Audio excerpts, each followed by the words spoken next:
सत साहेब साधु भाई सभी को राम राम।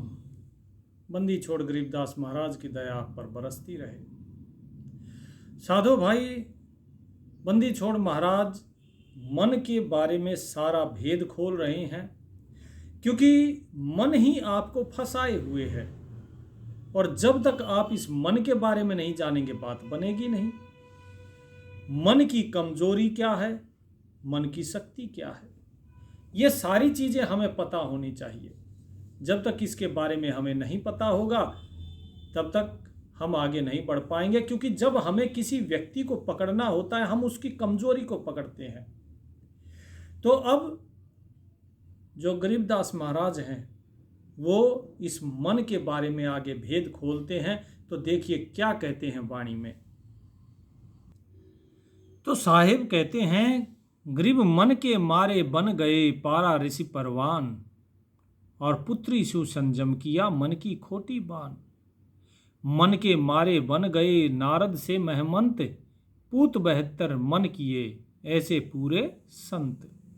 क्या कहा कि इस मन के कारण ही मन के बहकावे में आकर ऋषि पाराशर कहाँ गए, वन में गए, और पुत्री सुसंजम किया, अपनी ही पुत्री के साथ संगम किया। ऐसी खोटी जो है इस मन की बान है। इस मन का रास्ता इतना खोटा है कि बड़े बड़े ऋषि मुनियों को भी ये किस प्रकार से डुबा देता है। एक तरफ वो सब कुछ छोड़कर वन में जा रहे हैं और दूसरी तरफ अपनी ही पुत्री के प्रति आसक्त हो गए। मन के मारे बन गए नारद से महमंत, नारद से महान ज्ञानी मन के कारण वन जाते हैं। पूत 72 मन किए ऐसे पूरे संत, की 72 पुत्रों की उत्पत्ति की। ये सब कुछ मन का ही खेल है। संत कहा है नारद जी को, उसके बाद भी क्या कहा कि पूत 72 मन किए, मन के कारण हुए 72 पुत्र। गरीब सुरपति का तो मन चल्या गौतम ऋषि की नार। अब बता रहे हैं कि ये मन जो है क्या क्या खोटे खोद रहा है, ये मन आपसे क्या क्या गलत काम करवाता है। कि ये मन जो है, सुरपति का तो मन चल्या गौतम ऋषि की नार, इंद्र सहस बग हो गए लगी चंद मृग छार। दुर्वासा का मन चल्या तन मंजन बैराग, मल्ल अखाड़े मोहिया सुने उर्वशी राग। कि गौतम ऋषि की पत्नी के ऊपर सुरपति अर्थात इंद्र का मन आ गया और वो क्या हो गए, इंद्र सहस भग हो गए, ठीक है, हजारों भाग, और लगी चंद मृग छार, और जो चांद था उसके ऊपर दाग लग गया। आज भी आपको वो दिखाई देता है चांद के ऊपर दाग। और इंद्र जो है, इंद्र तो निष्फल हो गए, अर्थात उनकी कोई संतान पैदा नहीं हो सकती। फिर क्या कहा कि गरीब दुर्वासा का मन चला, दुर्वासा का मन भी डावाडोल हो गया। इन्होंने बैराग ले लिया, अपने तन का मज्जन किया, अर्थात मांजा, तन को तो साफ रखा, मन से बैरागी भी हुए। लेकिन उसके बाद जैसे ही उर्वशी का राग सुना तो वहीं पर मोहित हो गए। मल्ल अखाड़े मोहिया सुने उर्वशी राग। ब्रह्मा का आसन डिगा और बड़ा कहो कौन, मन के मारे मुनि गए अनहोनी हरिहोन। कि इस मन के आगे तो ब्रह्मा का आसन भी डिग गया। और बताइए ब्रह्मा से बड़ा कौन होगा जिसने सारी सृष्टि को रचा। वही अपने रचाए मन के अंदर फंस गए, उस मन के शिकार हो गए। ये मन ऐसा है, और मन के मारे मुनि गए। ब्रह्मा का आसन जो कहने का अर्थ है, जो मन ने खोटा किया ब्रह्मा जी के, जो इन्होंने गायत्री और सावित्री के साथ संगम किया, जिसके कारण ब्रह्मा जी को श्राप मिला कि उनकी कहीं पूजा नहीं होगी केवल एक जगह को छोड़कर। तो उसी के बारे में यहाँ चर्चा बताई गई है, जो कि सृष्टि रचना में आपको बताई जा चुकी है। कि मन के मारे मुनि गए अनहोनी हरिहोन। कि इस मन के कारण ही कितने ही मुनि मारे गए हैं, बह गए हैं। अनहोनी हरिहोन, कि अनहोनी जो है वो भी ये मन करवा देता है, उसे होनी करवा देता है। गरीब शंकर अडिग अडोल है जाके मन की बूझ, अब शंकर जी जो है हमेशा ध्यान में रहते हैं, अडिग रहते हैं, अडोल रहते हैं। अब उनके मन की भी पूछो, क्या कि शंकर का पारा चला हरदम मन से लूझ, कि शंकर जो है ना, ये भी, इनका भी मन जो है, इनका चित्त डोल गया, हरदम मन से लूझ, ये भी अपने मन से हमेशा जूझ रहे हैं। इनका भी पारा चला, इन्होंने कामदेव को भस्म किया, इनके अंदर भी काम का वेग चला दिया मन ने। तो कौन? गणेश उत्पन्न हुए, कार्तिकेय उत्पन्न हुए, और उसके बाद भी जब कामदेव नहीं माना तो शिव जी ने काम को भस्म किया। फिर क्या कहते हैं? ग्रीव विषन विशंबर मोहिया पकड़े हैं भगवान, अनंत कला धर उतरे मन की गई न बान, कि अरे भाई बाकियों को छोड़ो, इस मन ने तो विष्णु विषन विशंबर यानी कि विश्वंभर, सबका भरण करने वाले, पूरे विश्व का भरण करने वाले विष्णु को भी मोह लिया इस मन ने, भगवान को भी पकड़ लिया, और अनंत कलाधर उतरे मन की गई न बान। अनंतो अनंत इसी कारण, इस मन के कारण ही उनको अपनी अलग अलग कलाएं धारण करके इस पृथ्वी पर अवतार लेना पड़ता है। लेकिन इस मन की जो बान है, ये मन जो अपने रास्ते पर चल रहा है, इसका रास्ता कोई नहीं बदल पाया। ग्रीव ज्यों राखे त्यों ही रहे मेरा क्या चारा, खाने जाद गुलाम है खरीद तुम्हारा। ज्यों राखे त्यों ही रहे हमको क्या कहिए, खाने जाद गुलाम है बांदी का लहिए। क्या कहते हैं यहाँ गरीबदास महाराज कि भाई मैं तो जैसे आप रखना चाहोगे मेरे मालिक, मैं वैसे ही रहूंगा, मेरा कोई चारा नहीं चलता, इस मन के ऊपर मेरा कोई अधिकार नहीं है, मेरा कोई इसके ऊपर हुक्म नहीं चल रहा है, मैं आपका गुलाम हूं, मैं आपका गुलाम हूं, आपका खरीदा हुआ गुलाम हूं, खरीद तुम्हारा। तो इसीलिए आप ही मेरी सहायता करिए। जो राखे त्यों ही रहे हमको क्या कहिए, कि हमें कुछ मत कहिए, क्योंकि इस मन के आगे हमारी नहीं चलती। खाने जाद गुलाम है बांदी का लहिए। आप मुझे ये समझ लीजिए कि मैं आपकी दासी का गुलाम हूं, आपकी दासी का पुत्र हूं। तो दासी का पुत्र तो गुलाम ही हुआ, मैं तो गुलाम हूं आपका, जैसे आप चलाओगे मैं वैसे ही चलूंगा, मेरे अपने मन की कोई मैं नहीं मानता, कि मेरा खुद का कोई विचार है ही नहीं। इस प्रकार से जीव को भी जब भक्ति में बैठे तो केवल और केवल प्रभु के प्रति समर्पित रहो। अगर प्रभु के प्रति समर्पित नहीं रहोगे तो यह मन नचाता रहेगा। खुद को गुलाम बना लो उस मालिक का, और जैसे मालिक कहे फिर वैसे ही चलो। गुरु की आज्ञा में रहो और गुरु की आज्ञा से आओ जाओ, अन्यथा ये मन जो है, ये मन आपको अपनी आज्ञा में चलाना सीख जाएगा। इसे तो आदत है चलाने की, और आपको चलने की आदत है, तो भटक जाओगे। क्यों? क्योंकि साहेब कहते हैं आगे, ग्रीबियो मन मेरा मस्करा घाल रहा है धूम, परगट देता धाड़ है संक न माने घूम।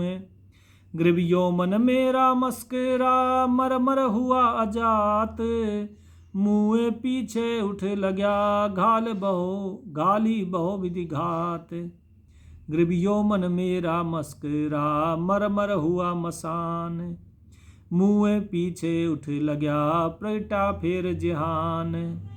ग्रीबियो मन मेरा मस्करा मर हुआ मसान, मुँह पीछे उठ लग्या मारे कस कस बान।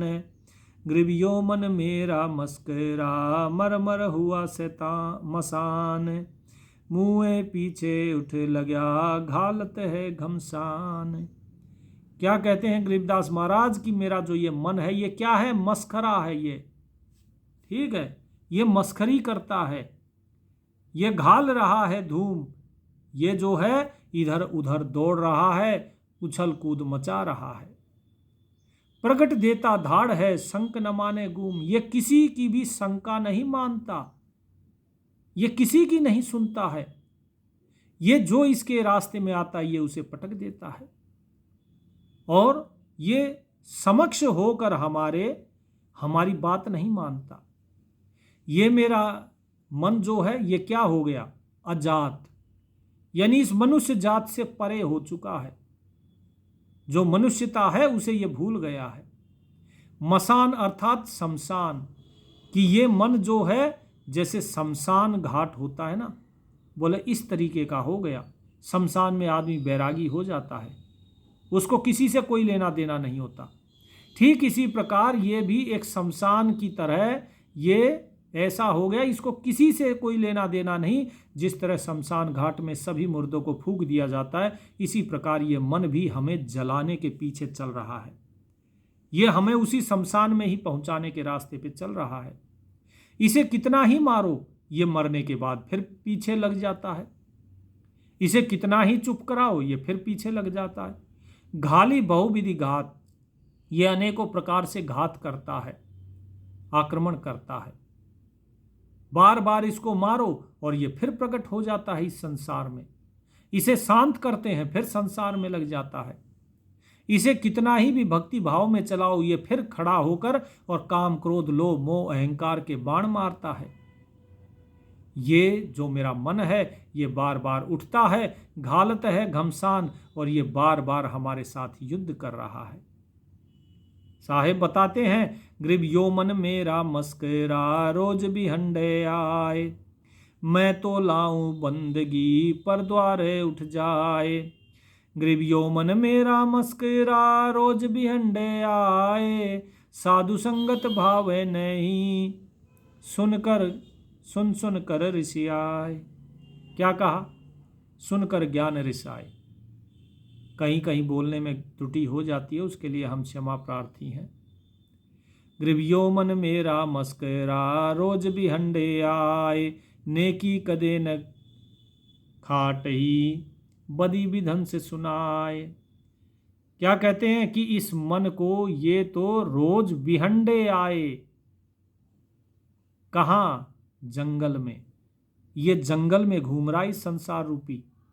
संसार क्या है? एक जंगल है, और इस जंगल में उलझ पुलझ के ये मन फंस रहा है और हमें भी फंसा रहा है।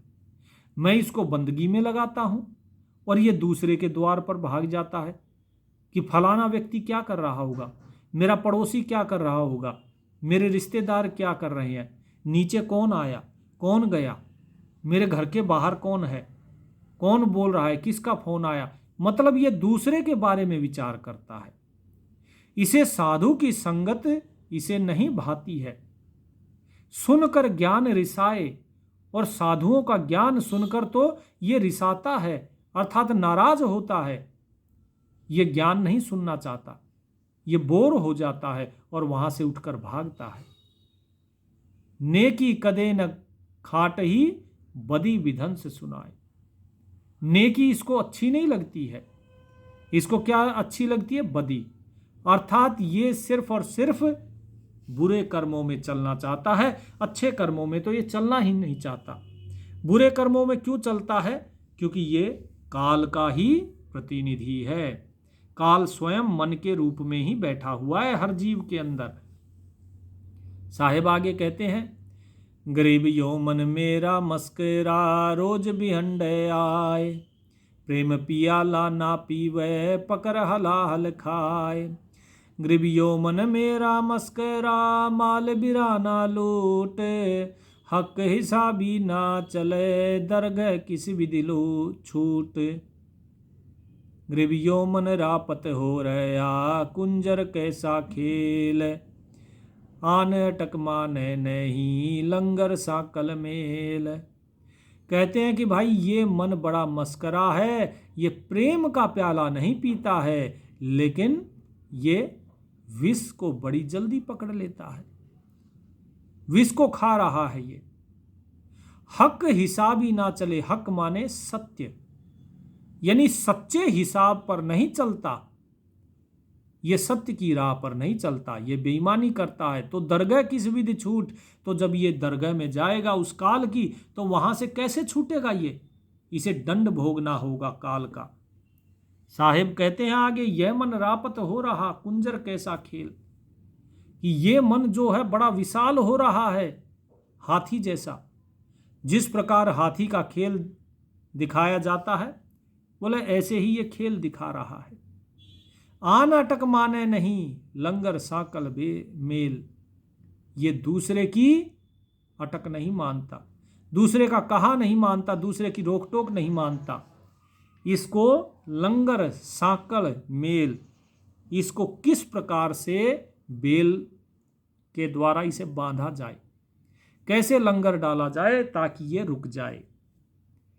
ग्रीवियो मन हस्ती फील है रापत बड़ महमंत, अगम निगम में खेलता वार पार नहीं अंत।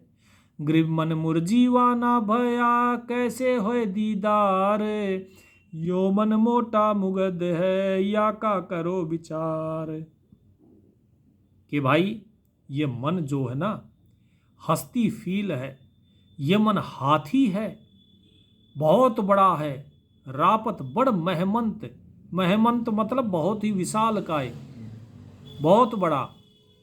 बोले अगम निगम में खेलता, अगम निगम यानी कि जो ज्ञान जो शास्त्र वेद है उनमें सब कुछ ये मन ही खेल रहा है, मन के कारण ही वे शास्त्र लिखे गए हैं। और इसका कोई वार पार कोई अंत नहीं है, इस मन का, इसके खेलों का कोई अंत नहीं है। आप में से किसी ने देखा है क्या मन का अंत? इसीलिए साहिब ने पहले क्या कहा था, एक वाणी आई थी, यो मन पूर्ण ब्रह्म है, तो इसीलिए बताया। लेकिन वो कब बताया? जब ये मन ब्रह्म के साथ एक होता है तब पूर्ण ब्रह्म होता है। जब ये आत्म तत्व के साथ एक होता है, उसमें लीन होता है, तब ये पूर्ण ब्रह्म होता है। तो साहिब अब आगे क्या कहते हैं? साहिब कहते हैं कि भाई मन मुरजीवा ना भया कैसे होए दीदार, कि तुम्हारा मन जो है वो जीते जी मरा नहीं, जीते जी मर जाना ही मुरजीवा हो जाना है। वास्तव में मुरजीवा वो होता है जो गोताखोर होता है समुद्र के अंदर और मोती निकाल कर लाता है। तो ये मन उसी प्रकार का मुरजीवा नहीं बना।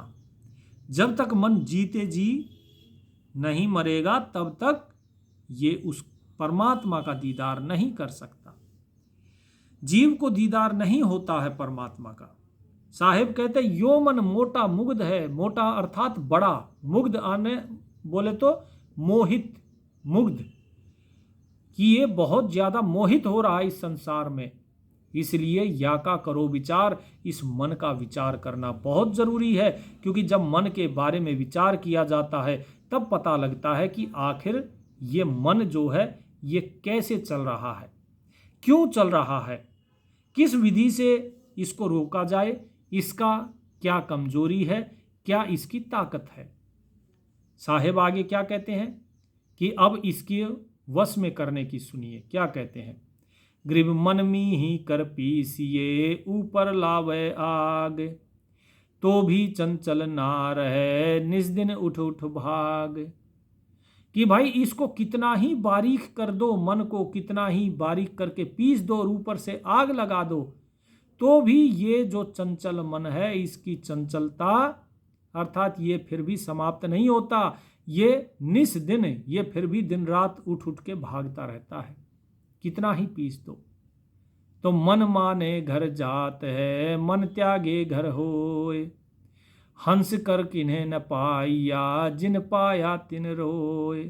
ध्यान से समझिए, देखिए साहिब ने भेद खोला, भेद की बात कही क्या कि मन माने घर जात है।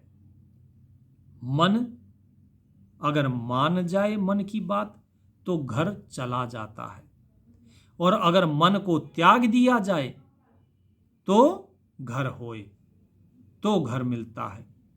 कहने का अर्थ क्या है कि यदि आप मन की बात मानोगे, मन माने घर जात है, तो आपका जो घर है, घर क्या है आपका? आपका घर है वो सतलोक, वो चला जाएगा आपके हाथ से, आप सतलोक नहीं जा पाओगे। और साहिब कहते हैं मन त्यागे घर होए, इस मन का त्याग करने से ही उस घर की, उस अमरलोक की प्राप्ति होगी। और याद रखिए, हंसकर किन्हें न पाया जिन पाया तिन रोए, कि किसी को भी वो जो सतलोक मिला है वो हंसकर नहीं मिला, ये मन के साथ मन हमेशा हंसता रहता है। इसीलिए साहिब ने पहले कहा ना कि मन क्या है, यो मन मेरा मस्करा, मस्खरी करता है, हंसी मजाक करता है, ठिठोली करता है कि भाई इस प्रकार से किसी ने नहीं पाया उसे। तो कैसे कि जिन पाया तिन रोए, जिसने पाया है उस परमात्मा को उसने रोकर पाया है, उसके प्रेम में विरह में रोकर पाया है, नहीं तो किसी ने नहीं पाया। तो इसीलिए रोना पड़ता है उसके लिए, रोना उसके विरह में। तो साहिब कहते हैं कि मन की खोटी बान है, उड़ उड़ जाते जाते, घेर घार कर आनिए, रहता द्यों सन रात। गृह मन की खोटी बान है, हरदम उल्टा हेर, नीचे ही कूद जात है, चढ़ना शिखर सुमेर। कि इस मन की बड़ी खोटी बान अर्थात आदत है, उड़ उड़ जाता जात, कि ये उड़ उड़ के जाता रहता है, कहाँ कहाँ जाता है किसी को नहीं पता।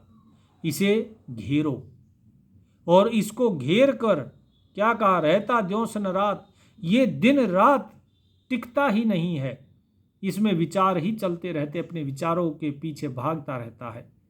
तो इसीलिए इसको घेर घार कर पकड़ कर लाओ।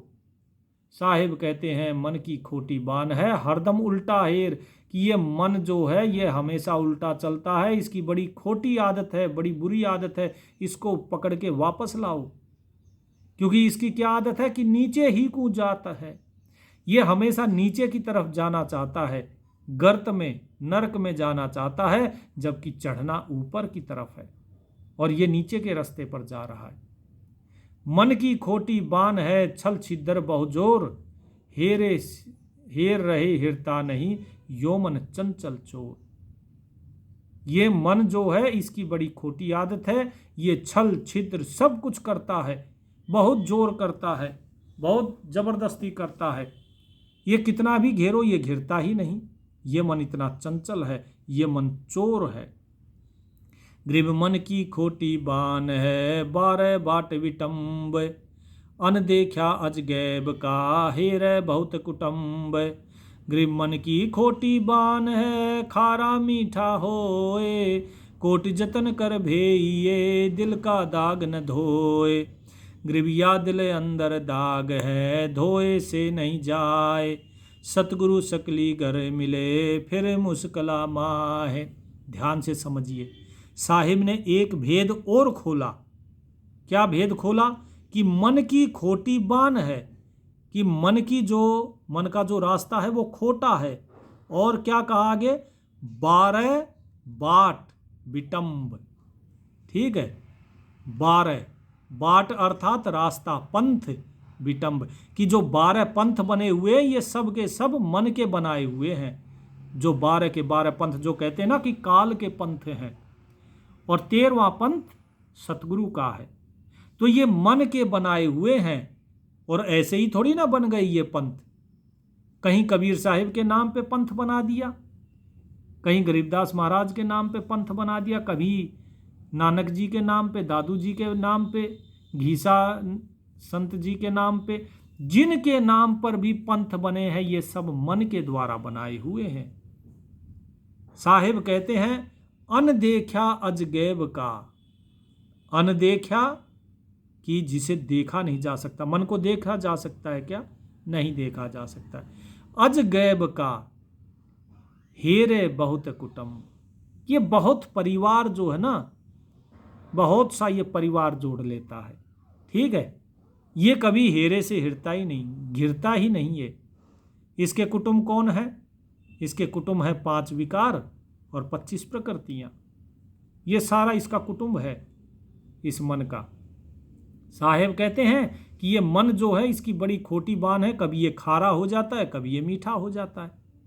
कोटि जतन कर भेइये, दिल का दाग न धोए, कि कितना ही तुम्हारे दिल को भिगो लो, लेकिन इसके दिल का जो दाग है वो नहीं धुलता है। क्यों नहीं धुलता है? क्योंकि जो जल है वो जल धोने से नहीं जाता। कपड़े का दाग जो है वो धोने से चला जाता है, लेकिन तब जाता है जब साबुन जो है साबुन लगाया जाता है। जब साबुन लगता है तब वो जाता है। साहेब कहते हैं कि भाई ऐसे इसका दाग नहीं जाएगा, कपड़े का दाग चला जाएगा लेकिन मन का नहीं, चाहे करोड़ों जतन कर लो, फिर क्या किया जाए। तो कहते हैं ग्रीब या दिल अंदर दाग है, धोए से नहीं जाए, कि इस दिल के अंदर जो दाग लगाए हुए हैं मन ने, ये धोने से नहीं जाते हैं, नहाने धोने तीर्थ व्रत से नहीं जाएंगे। कि सतगुरु सकली गर्मी ले फिर मुश्किला माहे, कि सतगुरु जब सिकलीगर मिलते हैं ना, सिकलीगर कौन होता है? सिकलीगर होता है जो लोहे के हथियार बनाता है। और मुश्किला क्या हो गया? मुश्किला हो गया जो भट्ठी है, कि जब भट्ठी के अंदर तपाता है ना सतगुरु, सतगुरु जैसे लोहार जब मिल जाते हैं और इस लोहे जैसे कठोर मन को फिर वो भट्ठी में जब डालते हैं, ज्ञान की भट्ठी में, तब जाकर इसका सारा जो दोष है वो निकलता है।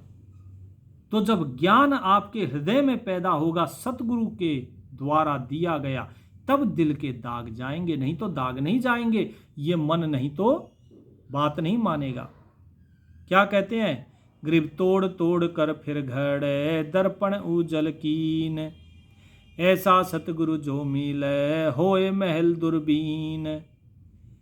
कि क्या कहा कि भाई तोड़ तोड़ कर फिर घड़े।